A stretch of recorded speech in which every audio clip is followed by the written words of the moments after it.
Mike Rivero popping in for 10, 15 minutes from whatreallyhappened.com. I want to get you on a host of issues, but first off, what do you know about Cynthia McKinney? I heard you saying you were going to have her on last week. I didn't hear if she was there or not, but it's coming in here that Israel attacks justice boat, kidnaps human rights workers. Israel attacks her boat. This is coming out, being released by one of the aid organizations she's with. Today, Israeli occupation forces attacked and bombarded Free Gaza movement boat, the Spirit of Humanity, abducting 21 human rights workers in 11 countries, including Nobel laureate Mareed Margary and former U.S. Congresswoman Cynthia McKinney. The passengers and crew are being forcibly dragged towards Israel.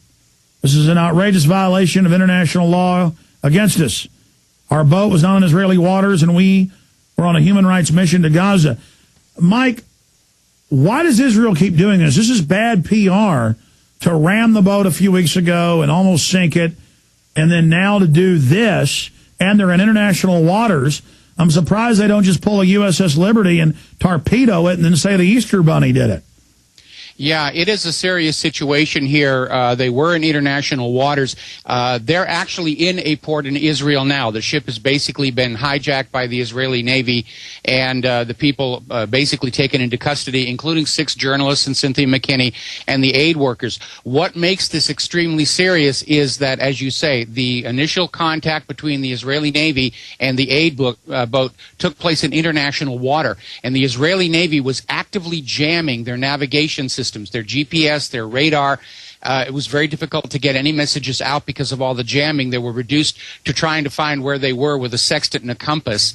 And it was just a very, very difficult situation. It was in the middle of the night when this happened. And, of course, the big situation here is the corporate media, which made such a big stink about the arrest of the staffers at the British Embassy in Tehran, and they were claiming it was a new hostage crisis. They're staying silent about this. The same media that was screaming about the Somali pirates hijacking ships in Somali territorial waters, this hijacking in international waters involving a humanitarian aid ship so far is not being mentioned at all on the American corporate media that I have found yet. In fact, it's really pretty much confined to the alternative media. Your radio show and our websites are the only ones actively working to get this story out. Well, how do we know they were in international waters? I mean, I believe it. Israel's extremely bold, but A, how do we confirm this? And then B, I guess that's why the mainstream media should be reporting on this. The U.S. Embassy should be making a big deal out of this. I mean, even if Israelis are, quote, the ally of the United States, this would be an incident if the British government came out in international waters and rammed and almost sunk a ship, and then the next time it came by, went and grabbed it and is towing it in to, I guess, disappear. I mean, what comes next if our media won't talk about it? Will they line Cynthia McKinney and the Nobel laureate up and shoot him in the back of the head? I mean, that's what happened with the USS Liberty. Well, the situation here is definitely, it's a tremendous diplomatic crisis here, and the U.S. can basically stand back and try and pretend it's no big deal, but the reality is that this boat was carrying the very sort of materials that Barack Obama had just requested Israel start to allow into Gaza, mostly bags of cement, things like that, construction materials. And so what Israel has basically done is thumb its nose at Barack Obama pretty much on the same day the Congress just put through some new loan guarantees for Israel to go on building settlements in the illegal occupied territories of Palestine. And so it is amazing. Israel is basically on top of simply this act of piracy on the high seas and this violation of international law.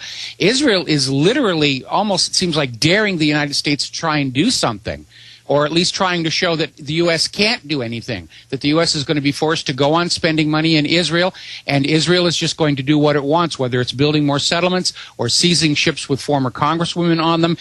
Israel is completely out of control here, and they're basically... But, I mean, the move to make would be just let her bring the medicine and cement in, and then it wouldn't be a big PR coup for Cynthia McKinney and the Free Gaza groups. I mean, I guess just Israel just does not care. Yeah, Israel doesn't care. They're convinced that if they spend enough money and if they control enough media, that their world image can be repaired. I mean, after the disaster of Operation Cast Lead, They're spending millions of dollars to run ads. Believe it or not, they're even running ads on my radio show here on GCN. And it's astounding the arrogance that's on display here.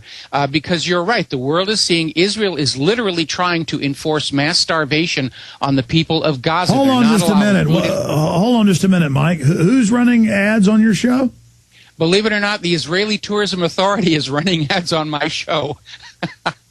Oh, I know what that is. That's USA Radio Network News.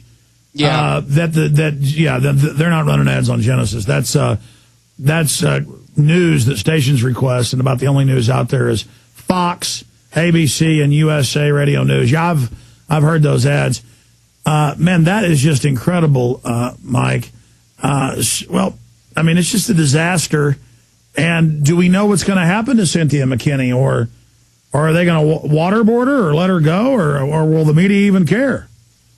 Well, the media obviously is not caring. They're still all caught up with Michael Jackson, and I've been around the TV channels this morning searching for any indication that this is even showing up on the radar of the corporate media, and so far I haven't found it. It's all distraction out there in the corporate media. As far as what is going to happen, Haaretz has actually confirmed that the Israeli Navy did seize the ship. So it's no longer just a case of rumor and it's, just the Free Gaza people making spurious claims. Haaretz has confirmed that this has in fact happened. The ship is in port. The crew and passengers are in custody right now. What happens next is Israel's going to make a big stink about violations of their national sovereignty, forgetting, of course, that Gaza is occupied territory and technically, Israel doesn't have a say what goes on in Gazans waters. Of course, we know that's definitely not what's going on. Israeli forces routinely shoot up Palestinian fishing boats because Israel wants to harvest those waters. And again, this is all about forced starvation. The Israelis are literally trying to starve the Gazans into giving up and leaving because Israel covets that land. Well, Israel's argument on record is that we took the land over here from the Native Americans, so what's wrong with them taking some of that land? And then they say, hey, you had no claim to the American Indians. Our ancestors had some claim to this. It's just incredible tribal warfare. It never seems to end.